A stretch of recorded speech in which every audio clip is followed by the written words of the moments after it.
much of the stuff that we're going to be talking about today actually is not in 23 or 24. There, we skipped some chapters. We skipped some chapters. And in those chapters we skipped is a chapter on solids, a chapter on liquids, and a chapter on gases. And that's where this information is coming from. It might behoove you to go back and peruse some of the things in those chapters. So we are talking about phase change now. Phase change.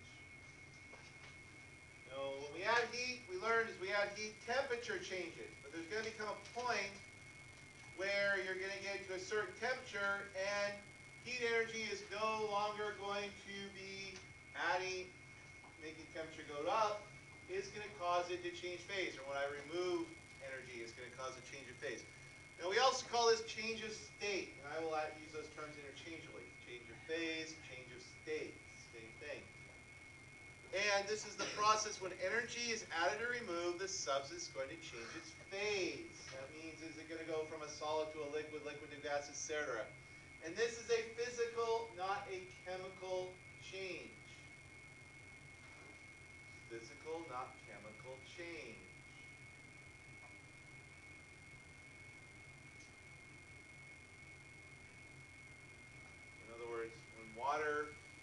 When water is ice, is solid, it melts into liquid water. It's still water, it's still H2O. If you give it enough energy, it changes to steam. Gaseous water, it's still H2O. You don't change. You can go back the other way. Anybody need more time on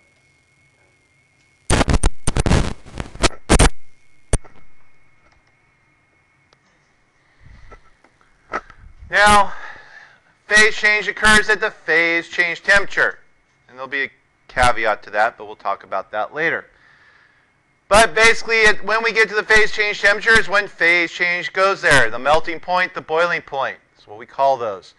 And temperature does not change until all a substance is visibly phase changed. In other words, when you're going from solid water to liquid water, temperature will remain at 0 degrees Celsius until either all the ice is gone or all the liquid water is gone. When you're boiling water, temperature of the steam and the liquid water will remain at 100 degrees until one or the other is gone. You can't raise steam's temperature until all of it's gone. In fact, in boilers, we had devices to make sure to get rid of that saturated steam, to get rid of all that liquid water so that we could superheat it, in other words, add more energy by raising its temperature. Couldn't do that until all the liquid water was gone. Anyone need? And we'll actually do a demonstration of this that shows it very readily on that.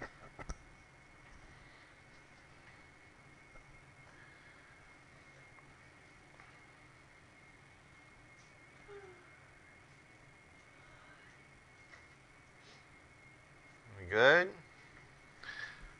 So we can see here, we put in some solid gold into the little crucible there, solid gold, and we add heat to it, and what happens to it? It melts.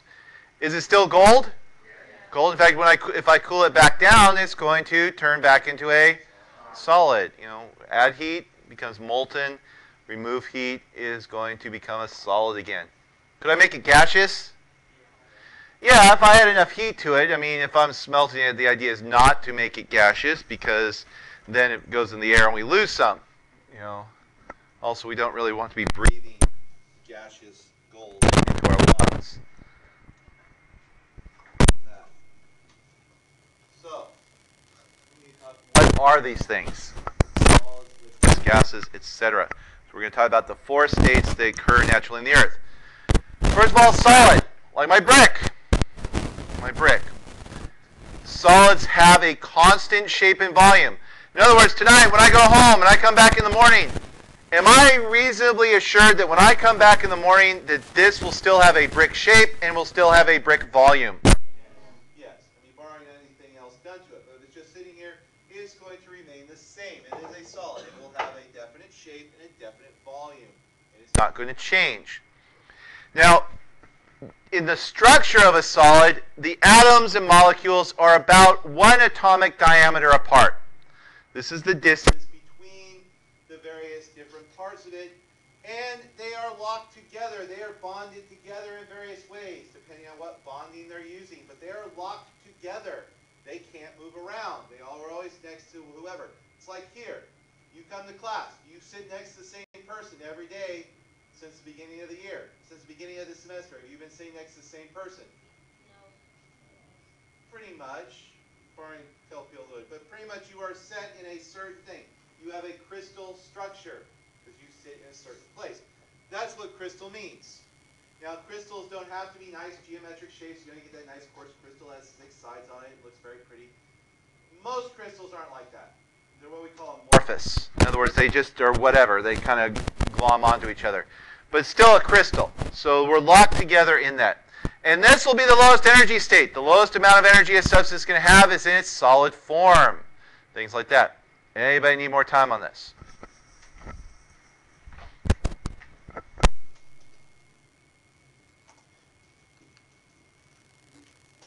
So liquids. Now, if I add more energy to my solid, remember they vibrate, right? Well, eventually they're going to vibrate enough that those bonds break. That's basically what phase change energy is going to do. It breaks those little bonds that are between the solids, and we become a liquid. Now, liquids have a certain volume. They have a constant volume, but they will take the shape of their container. Right here, I have about 500 milliliters of water in an Erlenmeyer flask. And notice the water has a certain volume and it has a flask shape. Now when I pour it into this 1,000 milliliter beaker, notice it only filled it halfway, right? Still 500 milliliters. But does it still have a flask shape to it? No, now it has a beaker shape to it. So the volume remains constant. Volume remains constant. It's going to take the shape of its container.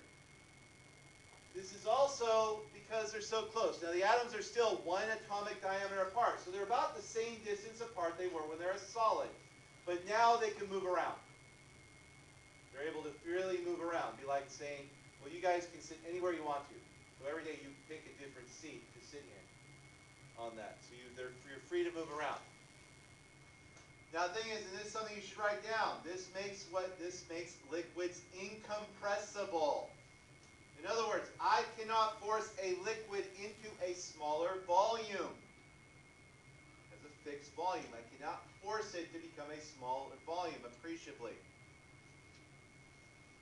This is why you ever take a thermos bottle and you put too much liquid, you like put too much coffee or something in a thermos bottle, then you try to put the top on, the top won't screw down.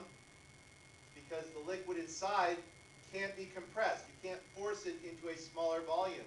So you got to pour some of it out before you can get the top on. But this is why you have to do that. You can't compress a liquid. You can't make it smaller. Things like that. And it has a higher internal energy. Remember, U is our symbol for internal energy. It has a higher internal energy than our solid, but it's going to have less than gas. Okay, so we have 0-degree liquid, like for water. 0-degree liquid water has more energy, internal energy, than 0-degree solid water. And the difference is that energy I have to use to break the bonds on that. Anyone need more time?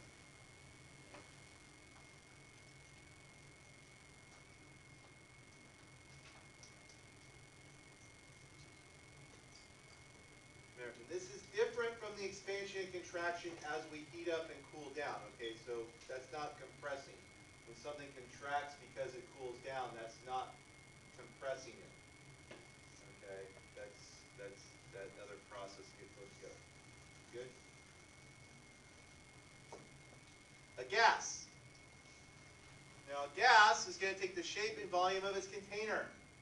So in other words, if I have some helium in a 1-liter round ball, it's going to fill that 1 liter evenly. If I then put it into a 2-liter square cubic container, it's going to take a cube shape. If I then put it into a 1/2-liter triangular container, I can compress it down.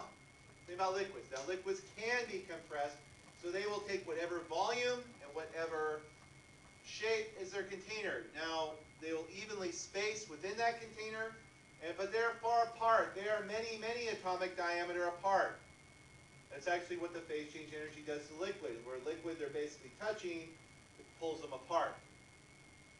And how far they are apart? Well, again, that depends on how much volume you give them and how much is there.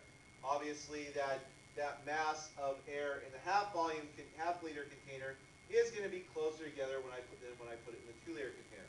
But still, they're very far apart, which means like here in the air is gas. Is gas mostly air molecules or mostly space? Mostly space. Mostly space in between. You know, we actually live in a fairly near vacuum as standards go. I mean, we don't have a very thick atmosphere as that goes on that. And they have more internal energy than a liquid. Steam. Steam has 100 degrees steam is going to have much more energy than 100 degrees C liquid water. You have to add a lot of energy there. Anyone need more time on this slide?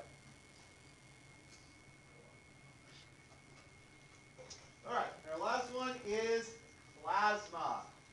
Plasma. Now, plasma is totally ionized matter. That means you have ripped all the electrons off the nuclei.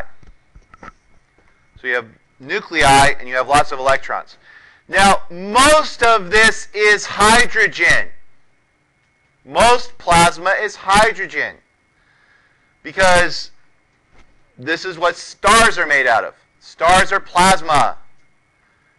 And most matter in the universe is in the state of plasma. Like 98, 99% of all matter is in the state of plasma. This is star stuff. Our sun is mostly plasma. A little bit of gas at the outside. It's converting back to gas. But there is one place where this will occur. By the way, this is very high temperature stuff. It takes very, very high temperatures to rip all those electrons off of the nuclei. There's only one place it occurs naturally. It is something you have all seen. What? Lightning. That's exactly right.